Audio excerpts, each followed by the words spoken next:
Hello everyone, আসসালামু আলাইকুম। সবাইকে আরো একটি নতুন ভিডিওতে শুভেচ্ছা, অভিনন্দন ও ভালোবাসা। প্রিয় বন্ধুরা, অনেকেই আমাদের কাছে একটা বিষয় বারবার বলতেছেন এখন, সেটা হচ্ছে আপনি 2025 সালে ই কামার রিনিউ করছেন, আপনি চাচ্ছেন 2026 সাল আসছে, আপনার ই কামার মেয়াদ 6 মাসের নিচে চলে আসছে, আপনি দ্বিতীয়বার ই কামার রিনিউ করার জন্য। সেক্ষেত্রেও আপনি চাচ্ছেন কি 100 টাকা মুক্ত বলে আমার, এটি কি আদৌ পসিবল? না। কেন পসিবল না? ধরেন 2025 সালের কবে আসছে আরবি বছরটা? আপনি কি জানেন মক্তবলা আমলের হিসাব কিন্তু আরবি মাসের সাথে হয়, সেটার হিসাব কিন্তু আপনার ইংরেজি মাসের সাথে মিল করে হয় না।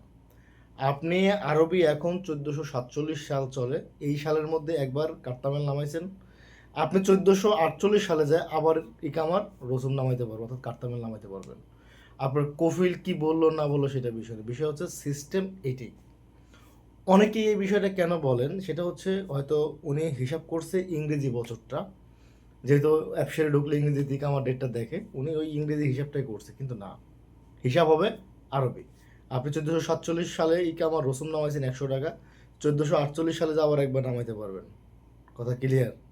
অর্থাৎ একটা কফিল 1 বছরের মধ্যে 4টা কাট্টামেল পায়।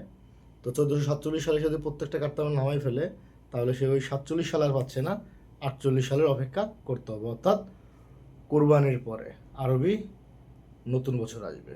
ভিডিওটি ভালো লাগলে শেয়ার করবেন, অনেকের এই তথ্যটা জানার দরকার ছিল। আশা করি এই ভিডিওটা দেখলে তাদের বিষয়গুলো ক্লিয়ার হয়ে যাবে।